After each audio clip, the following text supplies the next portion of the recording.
Assalamualaikum warahmatullahi wabarakatuh.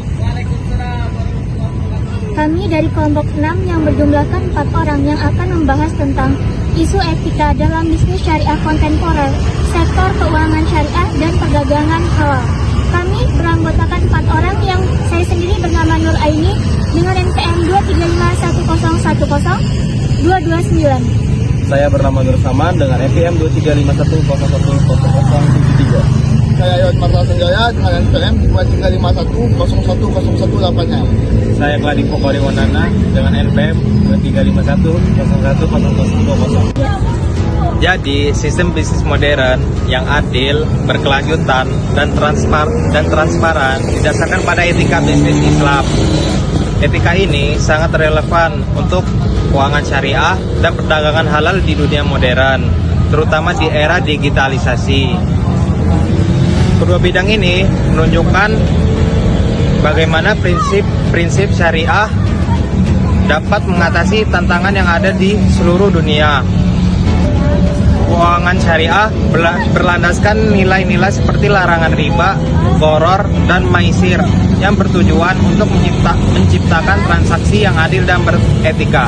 Sebagaimana difirmankan oleh Allah Subhanahu wa taala, A'udzubillahi minasyaitonirrajim. Bismillahirrahmanirrahim.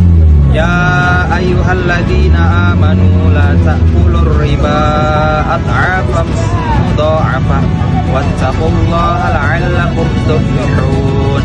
Artinya, wahai orang-orang yang beriman, janganlah kamu memakan riba dengan berlipat ganda, dan bertakwalah kepada Allah agar kamu beruntung. Quran Surat Ali Imran ayat 130. Baik, materi selanjutnya adalah tentang masalah produk halal. Selain produk halal, perdagangan halal juga harus menyangkut tentang produksi, distribusi, dan pemasarannya sesuai dengan syariat Islam. Dengan adanya dunia digital, kita dapat memperkenalkan produk yang kita miliki ke masyarakat. Tapi kita memiliki tantangan tersendiri, yaitu kita harus memiliki sertifikat halal yang sudah diakui oleh nasional, agar ketika orang muslim yang membeli produk kita tidak akan lagi ragu dan takut untuk membeli produk yang kita pasarkan. Hal ini sesuai dengan firman Allah surah 68 yang berbunyi, Bismillahirrahmanirrahim.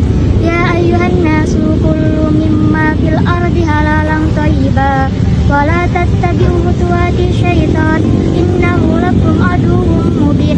Yang artinya, wahai manusia, makanlah sebagian makanan di bumi yang halal lagi baik, dan janganlah engkau mengikuti langkah setan, sesungguhnya ia musuh nyata bagimu. Adapun poin-poin isu etika bisnis dalam syariah kontemporer.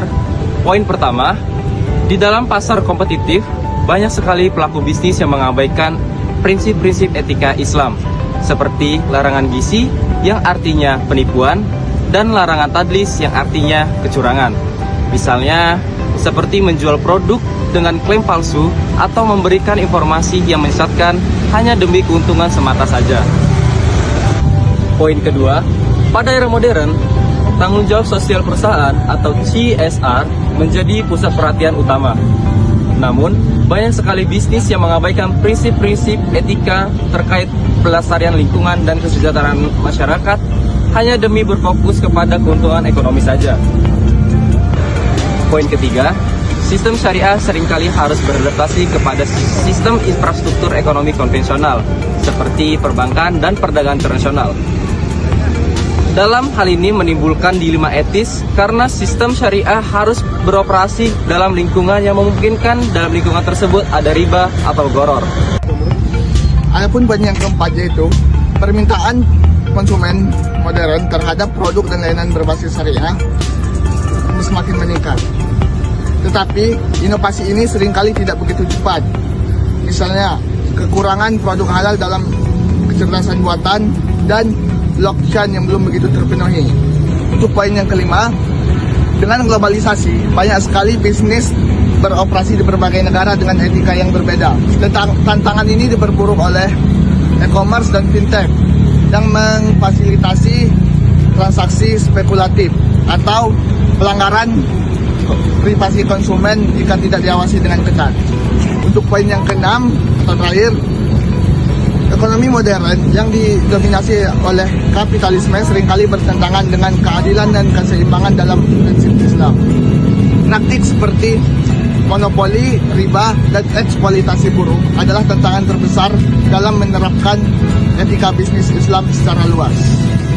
Jadi kesimpulan yang telah saya dan kawan saya jelaskan yaitu adalah etika dalam bisnis, sektor perdagangan dan keuangan syariah itu harus menekankan pada keadilan, transparansi dan keberlanjutan. Prinsip-prinsip syariah seperti larangan riba, gharar dan maisir dapat diterapkan kepada keuangan syariah dan perdagangan halal. Tetapi ada tantangan tersendiri yaitu ketidakpastian dan penipuan itu masih harus diatasi dalam dunia ekonomi.